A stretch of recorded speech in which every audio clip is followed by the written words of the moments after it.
זהו.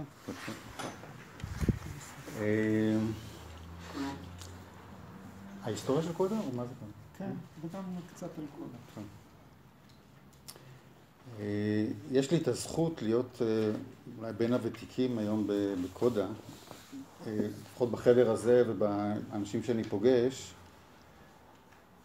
אני הגעתי לקודה לפני 14 שנה, חודשיים ו10 ימים. עכשיו, כשאני הגעתי לקודה, אז היה בית קלע שנמצא פה, כאילו המרכז לעזרה עצמית, היה במרכז העיר, ברחוב הטורים, ובעצם, אולי דרך הסיפור, איך הגעתי, קצת בעצם תבינו את ההיסטוריה. אני קראתי כתבה בעיתון, יחד עם אשתי, על קבוצת תמיכה לאנשים שמתקשים קצת לסיים את החודש בצורה טובה, ולא היה שם מילה על 12 הצעדים, ואנחנו, זאת אומרת, מצבנו הכלכלי היה טוב, אבל היינו במצב שאנחנו, מה שנקרא, תת משתכרים.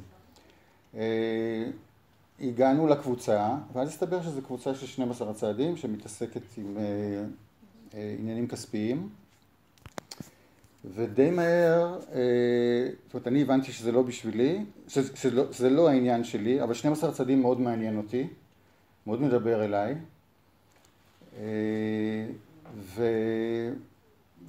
וראיתי מודעה שם במקום הזה על קודה,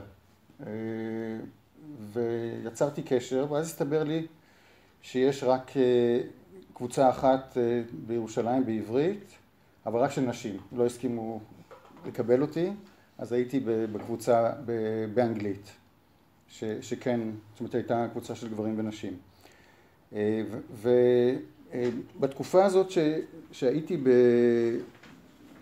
בקבוצה באנגלית, זה נמשך איזה 3-4 שנים עד שהקבוצה נסגרה. ובתקופה הזאת קצת זכיתי להכיר את קודה יותר. יצא לי איזה פעם אחת להשתתף בכנס ארצי של כל הקבוצות של קודה בעברית, שהיה בכפר הירוק, ואז הבנתי שהדבר הזה, זאת אומרת, יש קבוצות ברחבי הארץ. הסתבר שקודה היא כבר, אני חושב, משהו כמו 23 שנים היא פעילה בארץ, נכון להיום.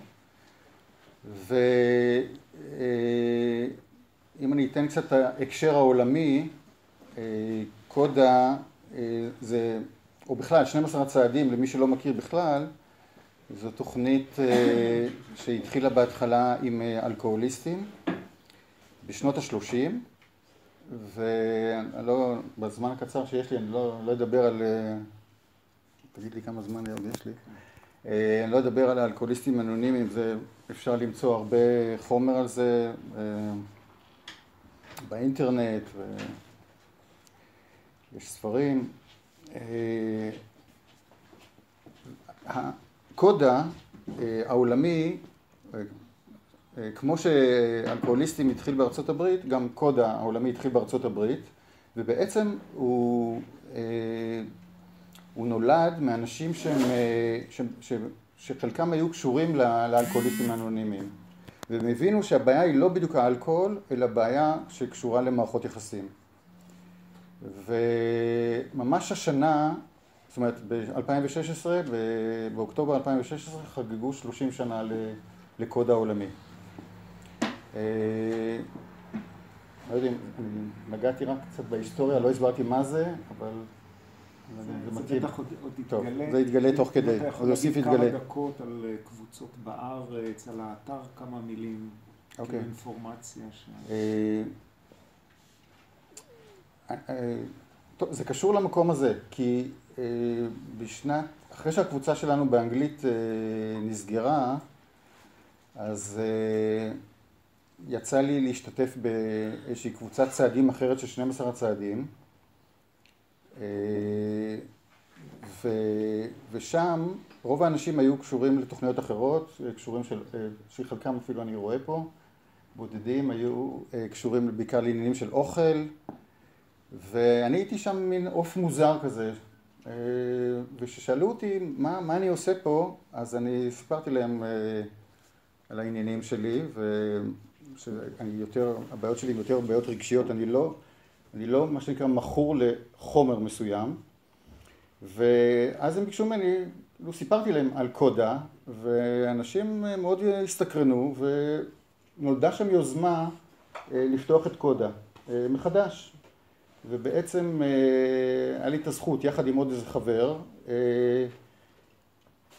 לפתוח את קודה בירושלים, ובעצם אז הגענו לסבינה, זאת אומרת שכבר המרכז, זאת אומרת בית כלא עבר לכאן, ואז פתחנו את הקבוצה הראשונה כאן, ועם הזמן הייתה התרחבות, נוסדו עוד קבוצות בירושלים, היום יש איזה בערך, אני חושב, 7-8 קבוצות בירושלים, חלקן פה, אבל גם במקומות אחרים בעיר. ולפני, ב-2012, אחד החברים שהגיע לפה, מבאר שבע, העלה את הרעיון שנקים ועדה ארצית.